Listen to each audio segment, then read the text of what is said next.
आपको सुना रहा हूं कहानी, शायद सुनने के बाद आपकी आंखों में आ जाएगा पानी। ये कहानी लगन, समर्पण, निष्ठा और साथ की है। ये कहानी जितनी मेरी है उतनी ही आपकी है। इस कहानी का जो मुख्य किरदार है वो हमारे आपके जीवन का आधार है। वो आपके लिए ज्यादा, अपने लिए कम बनी है। हाँ जी, बिल्कुल सही समझ रहे हैं आप। वो हमारे आपकी पत्नी है। वो हमारी आपकी पत्नी है। कभी आपने सोचा कि वो आप एक के साथ रिश्ता जोड़ा था, लेकिन एक के साथ रिश्ता जोड़ने के लिए उसने घर, गली, आंगन, मोहल्ला, सखी, सहेली, माँ बाप, न जाने कितनों रिश्तों से अपना मुंह मोड़ा था। याद करिए, जब आपके साथ ब्याही थी और आपके घर आई थी तो बहू, भाभी, दुल्हन, न जाने कितने नामों के साथ बुलाई जाती थी। ये सुनकर के वो मन ही मन मुस्कुराई जाती थी। घर के सारे लोग उसी के भरोसे रहते थे। शायद इसीलिए अंग्रेजी में हम उसे हाउसवाइफ कहते थे। कुछ ही दिनों तक उसने दुल्हन होने का आनंद जिया।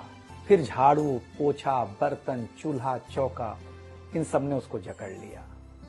रोज हमारे लिए नाश्ते से लेकर खाने तक कुछ खास रखना, हमारी लंबी उम्र के लिए न जाने कितने उपवास रखना। कुछ महीनों बाद किलकारी गूंजी तो सारे ख्वाब सजे। वो मां बनी तो हम भी बाप बने। जैसे जैसे वो उम्र की सीढ़ियां चढ़ती गई, जैसे जैसे वो उम्र की सीढ़ियां चढ़ती गई, जवाबदारियां कुछ न कुछ रोज बढ़ती गईं। एक तरफ बच्चे पे नजर, दूसरी ओर मैं ऑफिस के लिए लेट न हो जाऊं इस बात का डर। सब कुछ बराबर हो, कुछ रह न जाए, और इस बात पर भी ध्यान कि गैस पर रखा हुआ दूध कहीं बह न जाए। घर वालों की फरमाइशों का चूल्हा जो एक बार चलता, घर वालों की फरमाइशों का चूल्हा जो एक बार जलता, तो कब सुबह, कब शाम, कब रात हो गई उसे पता ही नहीं चलता। इन व्यस्तताओं के बीच समय का चक्र कुछ इतना तेजी से चला, मुन्ना कब मनोज हो गया, मुन्नी कब सुमन, पता ही नहीं चला। अब तक जो था प्यार, अब उसने अपना नाम बदल करके रख लिया था तकरार। बेटी को लेकर के कहना कि कुछ ज्यादा ही मन बढ़ा रखा है, तुम्हारे प्यार ने इसको सर पे चढ़ा रखा है। अब तो वो मुझे भी देने लगी थी ताना, अब तो वो मुझे भी देने लगी थी ताना, ऑफिस में ही रहा करो ना, 2-4 घंटे के लिए घर के आना। शादी के इतने दिनों बाद भी आज भी हमें सुनना पड़ता है कि न जाने कौन सा पाप किया था जो आपके साथ ब्याह किया था। और ये तो रोज की थी कहानी। कितना जोर से कहना कि घर के सारे सदस्य सुन लें कि एक दिन बीमार होती हूं ना, तो एक दिन बीमार होने पर किसी को कोई देता नहीं है एक गिलास पानी, लेकिन जैसे ही उसे आपके तबीयत खराब होने का होता आभास, आकर के बैठ जाती थी आपके पास।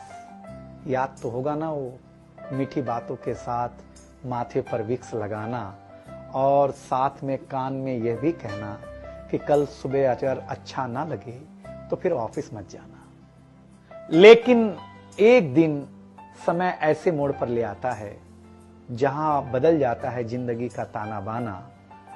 थाली में रोटी रखते हुए उसका ये कहना कि बेटी जवान हो गई है, क्या अब लड़का भी मुझे ही ढूंढने होगा जाना। शादी तय हो जाने के बाद एक एक रुपया जोड़ना, पैसे कम पड़ने पर खुद का कंगन तोड़ना, सब कुछ हो जाएगा मुझे ढाढ़स बढ़ाना, सब कुछ हो जाएगा मुझे ढाढ़स बढ़ाना। विवाह का गीत खुद रोते हुए गाना। याद तो होगा ना आप लोगों को ये गुजरा हुआ जमाना। कुछ समय बाद जब हम जवाबदारियों से मुक्त हो जाते हैं तो कुछ ज्यादा ही धर्मयुक्त हो जाते हैं। उम्र के अंतिम पड़ाव पर हम बीमारियों के बीच जीने लगे हैं, बिना शक्कर की चाय पीने लगे हैं, लेकिन सच ये है कि जब तक हमारी आपकी पत्नी साथ है, चाय मीठी हो न हो, लेकिन जिंदगी में पूरी मिठास है। जबकि पत्नी के बारे में बहुत कम लिखा गया है, हर जगह मां का ही गुणगान है। मैं मानता हूं कि मां महान है, लेकिन आपके जीवन में आपकी पत्नी का भी महत्वपूर्ण योगदान है। तो आपसे निवेदन इतना सा है कि आप अगर घर पर हों या घर पर जाएं तो अपनी पत्नी का हाथ हाथ में रख करके संतोषानंद जी का लिखा हुआ एक गीत गाएं कि तू धार है नदिया की, मैं तेरा किनारा हूं, तू मेरा सहारा है, मैं तेरा सहारा हूं, आंखों में समंदर है, आशाओं का पानी है, जिंदगी कुछ भी नहीं, तेरी मेरी कहानी।